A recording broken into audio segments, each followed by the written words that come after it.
पहले test match के पहले ही दिन साउथ अफ्रीका की हो गई है अब करारी हार। तो जसप्रीत बुमराह की पड़ी है साउथ अफ्रीका पर पंजे वाली मार। आखिरकार कौन सी मार है और किस तरीके से जसप्रीत बुमराह ने खोल कर रख दिया पूरे साउथ अफ्रीका की टीम को और पहले ही दिन हार पक्की होती हुई नजर आ रही है, ये सब कुछ आपको बताएंगे। दरअसल आप सबको मालूम ही है कि भारतीय टीम वर्ल्ड टेस्ट चैंपियनशिप का अपना तीसरा ही ये टेस्ट सीरीज खेल रही है। पहले इंग्लैंड में सीरीज हमने 2-2 से बराबर किया, उसके बाद वेस्टइंडीज को अपने घर में 2-0 से पीटा और 2 टेस्ट मैच की सीरीज खेलने साउथ अफ्रीका की टीम हमारे घर पर आई है। और यहां पर भी टीम इंडिया अपने अनुमान के मुताबिक टॉस हार गई। टॉस हारने के बाद क्या था, जो भी टीम टॉस जीतती है वो पहले बल्लेबाजी करती है। साउथ अफ्रीका के कप्तान टेम्बा बाउमा की वापसी हो रही थी, उन्होंने कहा कि भाई हम पहले बल्लेबाजी करेंगे। कोलकाता के ईडन गार्डन्स, ऐतिहासिक ईडन गार्डन्स के मैदान, जहां पर विकेट जो है अमूमन अगर देखें तो पहले बल्लेबाजी के लिए ठीक होती है, क्योंकि पहले बल्लेबाजी अगर आप करते हो तो आप बड़ा स्कोर खड़ा करते हो। चौथी पारी में बल्लेबाजी करने वाली टीम के लिए मुश्किलें खड़ी होती हैं। लेकिन यहां पर उल्टा ही हो रहा है। एक्चुअली ये विकेट जो है, इस विकेट की बात करें तो घरेलू क्रिकेट में पिछले 5-6 सालों में लगभग 322 का औसतन स्कोर रहा है पहली पारी के अंदर में। लेकिन ये अंतरराष्ट्रीय मैच है और यहां पर 6 सालों के बाद कोई मैच हो रहा है। आखिरी मैच इंडिया बांग्लादेश का डे नाइट टेस्ट मैच हुआ था 2019 में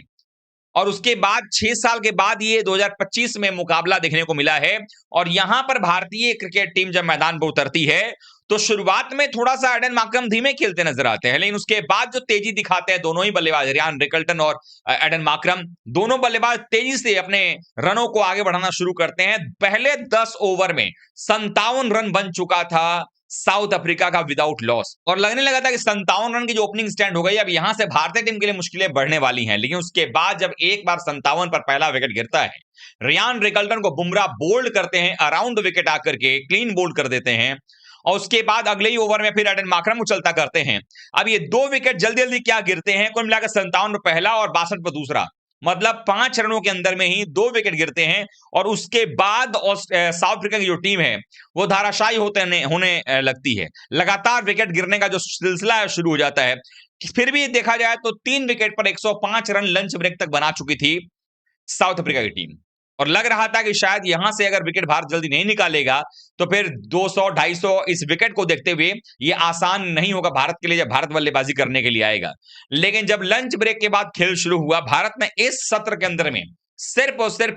49 रन बनने दिए साउथ अफ्रीका के और टीम इंडिया ने 5 विकेट चटका दिए। 8 विकेट साउथ अफ्रीका के गिर गए थे और उसके बाद अंतिम सत्र के लिए यानी टी ब्रेक के बाद जब खेल शुरू हुआ तो वहां पर 2 विकेट जो है वो भारतीय टीम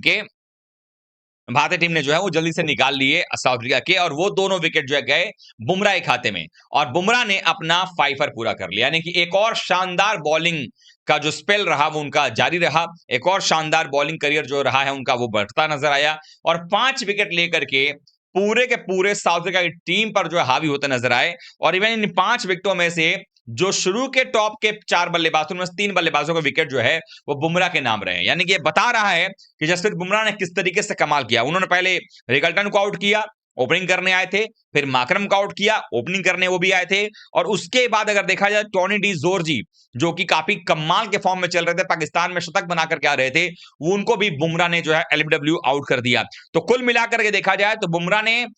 टॉप के 5 बल्लेबाजों में से 3 को निपटाया था और अंतिम में जो 2 विकेट बचे थे वो 2 विकेट में एक तो साइमन हार्मर को बोल्ड कर दिया और केशव महाराज को एलबीडब्ल्यू कर दिया। वैसे भी अगर देखा तो साउथ अफ्रीका की जो टीम थी उनकी पूरी टीम सिर्फ बल्लेबाजों को लेकर खेल रही थी। उनके पास कोई भी ऐसा खिलाड़ी नहीं था जो प्योर बॉलर हो, यानी कि सिर्फ बॉलिंग करना जानता हो, बल्लेबाजी उसको ना आती हो। मार्को जेनसन बॉलर है मेन उनके, लेकिन वो बल्लेबाजी करना जानते हैं। उसके अलावा बियान मुल्डर उनके ओपनिंग बॉलिंग नजर आए, वो भी जो है उन्होंने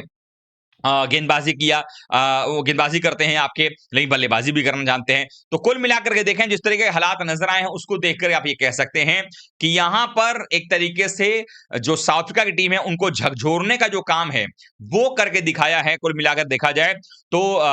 साउथ अफ्रीका के खिलाफ में जसप्रीत बुमराह ने, अब बुमराह ने ये बता दिया है कि क्यों उनको आप हमेशा से कहते हैं कि क्वालिटी गेंदबाज हैं, अलग लेवल के गेंदबाज हैं, बुम बुम बुमराह हमको क्यों कहते हैं प्यार से, क्योंकि उनके पास वो क्वालिटी है और इसीलिए ये बातें जो है वो चलती नजर आती हैं कि यहां पर भारतीय टीम ने 159 रन पर जब ऑल आउट कर दिया साउथ अफ्रीका को, उसके बाद टीम इंडिया को अच्छी शुरुआत चाहिए थी, लेकिन जायसवाल 12 बनाकर के आउट हो गए। फिर भी ये कहा जा सकता है कि जिस तरीके से भारतीय टीम ने दांव खेला, सुंदर को भी नंबर 3 पर भेजा और केएल राहुल की बल्लेबाजी की बात कर लें, तो अब टीम इंडिया के पास जो भी विकेट बचे हुए हैं वो सब मिलकर के कोशिश ये होनी चाहिए कि इस विकेट के ऊपर में, जहां पर कि आपके पास में उतना ज्यादा ये विकेट बल्लेबाजी के लिए बेहतर नहीं है, क्योंकि ये विकेट जो है दरारें भी हैं, अचानक से गेंद कोई नीची रह रही है, कोई ऊपर की तरफ रह रही है, स्पिनर्स को पूरी मदद मिल रही है। तो ऐसे में भारत चाहेगा कि 159 रन पर चुकी south Africa team all out हो चुकी है, हम जितना ज्यादा रन बना सकें, यानी कि कम से कम 250 के आसपास तो पहुंचे, ताकि जो 100 रनों के आसपास की बढ़त है अगर वो टीम इंडिया ले लेती है, लेने में कामयाब हो जाती है, तो 100 रन की बढ़त का मतलब ये हो जाएगा कि टीम इंडिया बड़े ही इत्मीनान के साथ में ये कह सकती है कि इस मुकाबले में आप जीत करके सीरीज में 1-0 की बढ़त बना सकते हो, क्योंकि ये मैदान ऐसा है, ये विकेट इतनी सूखी हुई है, दरारें अभी पहले दिन नजर आ रही थी, और जिस तरीके से अफ्रीकन बल्लेबाज हमारे गेंदबाजों को खेल रहे थे, उससे उनका डर साफ तौर पर दिख रहा है। और ऐसे में जब तीसरी पारी मैच की होगी, यानी कि साउथ अफ्रीका की दूसरी पारी आएगी, जो इस मैच की तीसरी पारी होगी, वहां पर भारतीय गेंदबाजों को खेलना और मुश्किल होगा, क्योंकि भारतीय टीम दूसरे दिन अगर टी ब्रेक तक भी खेल गई या शाम तक खेल गई, तो फिर इसका मतलब ये होगा कि भारत की लीड जो है कम से कम 150 के ऊपर तो होगा, 150-200 के आसपास का लीड होगा टीम इंडिया के पास में। तो लीड का जो दबाव होगा वो भी होगा अफ्रीका के ऊपर में। साथ ही साथ अगर देखें तो हमारी गेंदबाजी लाइनअप जो है काफी शानदार नजर आ रही है, हमारे पास 4-4 स्पिनर्स हैं, 2 पेसर भी हमने रखे हुए हैं, और ऊपर से जब आप तीसरे दिन पहुंचोगे इस टेस्ट मैच के, तो ये ऐसा होगा कि हो सकता है कि तीसरे दिन तक ये टेस्ट मैच जो है वो खत्म हो जाए, शाम शाम तक ये टेस्ट मैच हो सकता है 5वें दिन जाए भी ना, क्योंकि जिस तरीके के हालात और विकेट्स नजर आ रहे हैं वो कुछ तो वैसा ही इशारा कर रहे हैं। लेकिन अब सब कुछ निर्भर करेगा हमारे भारतीय बल्लेबाजों के ऊपर में कि आखिरकार हमारे भारतीय बल्लेबाज किस तरीके से खेलते नजर आते हैं। शुरुआत में देखें, जायसवाल आउट हुए पहले दिन में ही, डे एंड तक। उसके बाद अगर बात करें तो जो अगला दिन खेल होगा, दूसरे दिन का खेल होगा, उसमें जो है वो बाकी बल्लेबाजों को संयम बरतना पड़ेगा। उनके पास 2 ही पेस बॉलर हैं, मार्को जेनसन और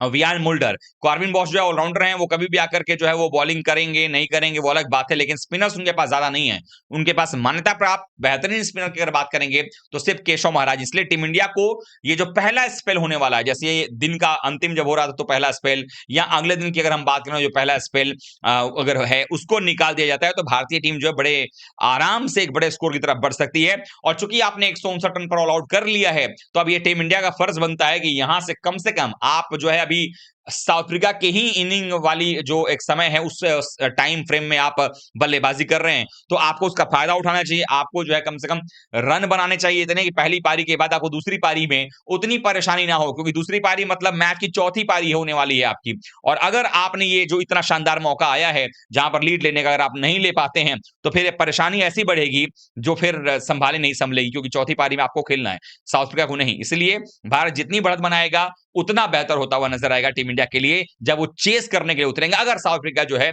चेस करने के लिए टीम इंडिया को देती है। आप लोग क्या सोचते हैं, बुमराह की गेंदबाजी पर क्या विचार है, और आपको भी क्या लगता है कि टीम इंडिया ने जो है पहले ही दिन आधी बाजी जीत ली है? कमेंट करिएगा। Thank you so much.